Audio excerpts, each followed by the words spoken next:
व्योमवाणी तदेवान्भू कि व्योमवाणी तदेवाभू मारिसे खिद्यतामिति उद्यमः सफलस्तेयं भविष्यति न संशय।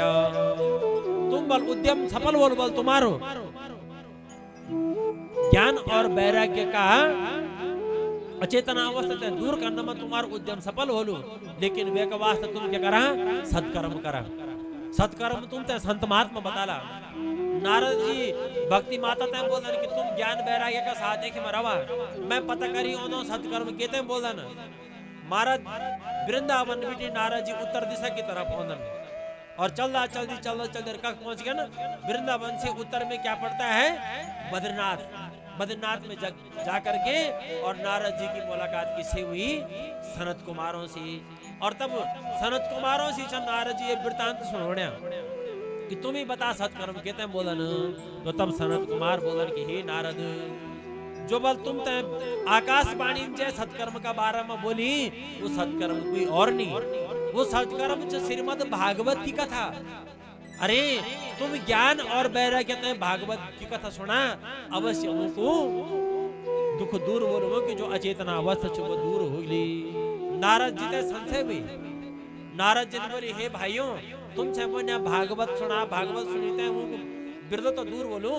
अरे जो मैंने वेदों का मंत्र सुनायन, जो मैंने उपनिषदों का मंत्र सुनायन, जो गीता पाठ सुने, अरे वेदों का ही तो सार है भागवत। वेदों से ही तो प्रकट हुई है भागवत।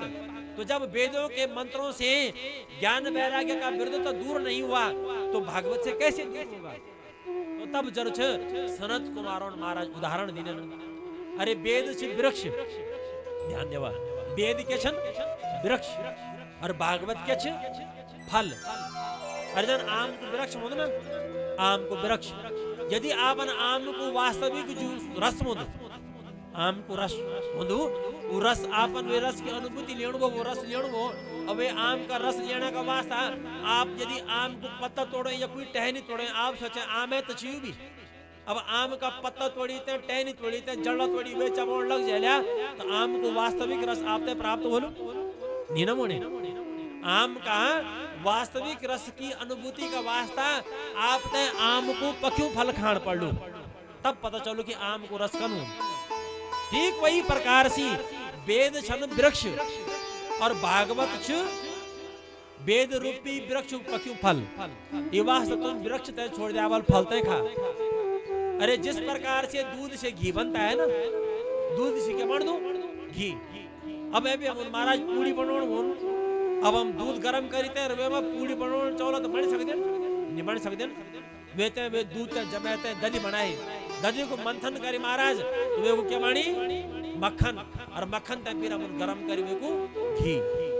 ठीक वही प्रकार से वेदों ते जमाते वो को मंथन करीते और वो ते के करीते गलते तब यू भागवत मंथन रूपी फल से यू भागवत। ये वास्ते वेद का मंत्रों को प्रभाव नहीं बने तुम बलमू ते भागवत सुना। अरे जन गन्ना सी चिन्ह बन दी ध्यान देवा। हम उन मीठी चाय पीणो हो ना चाय पीणो, अब हम उन चाय में एक टुकड़ो गन्नो डाल दो मीठ नहीं बने। लेकिन रसायन प्रक्रिया का द्वारा वे गन्ना के हम चीनी बनाई गुड़ बनाई और वो मिठ हुए जान चाय पीने में मिठ हुएगी, दूध पीनी मिठ हुएगी है ना। ठीक वही प्रकार से प्रक्रिया का द्वारा ये भागवत सुना बन। नारद जी का दिमाग में बात फिट बैठ गई। नारद जी ने बोले ठीक है भाइयों अवश्य भागवत कर ला, ज्ञान वैराग्य का दुख है दूर करना का वास्ता, भक्ति का दुख है दूर करना का वास्ता भागवत कर ला। लेकिन कब कर ला, कै स्थान पर कर ला और कुकल्लू। जब महाराज नारद जी ने बोली तो तब सनत कुमार बोलन बोले हे नारद जी ये ज्ञान ये कहते हैं ये भागवत जीते हैं कक्का बल हरिद्वार में गंगा का तट पर आनंद नामक वन में कख हरिद्वार गंगा को तट और आनंद नामक वन। महाराज नारद जी सनक सनातन सनंदन और सनत कुमार चारों भाई कख है गया बद्रीनाथ बेटी हरिद्वार पहुंच गया। सुंदर एक यानी मंडप बनाई, सुंदर बालू की गंगा जी की जो बालू वे की भगवान की मूर्ति बनाते हैं महाराज। और जी चारों ऋषि चंद चारों भाई चंद सनत कुमार चंद एक एक करी थे महाराज की करना व्यासपीठ पर बैठ दन और नारद जी ते कथा श्रवण करो दन।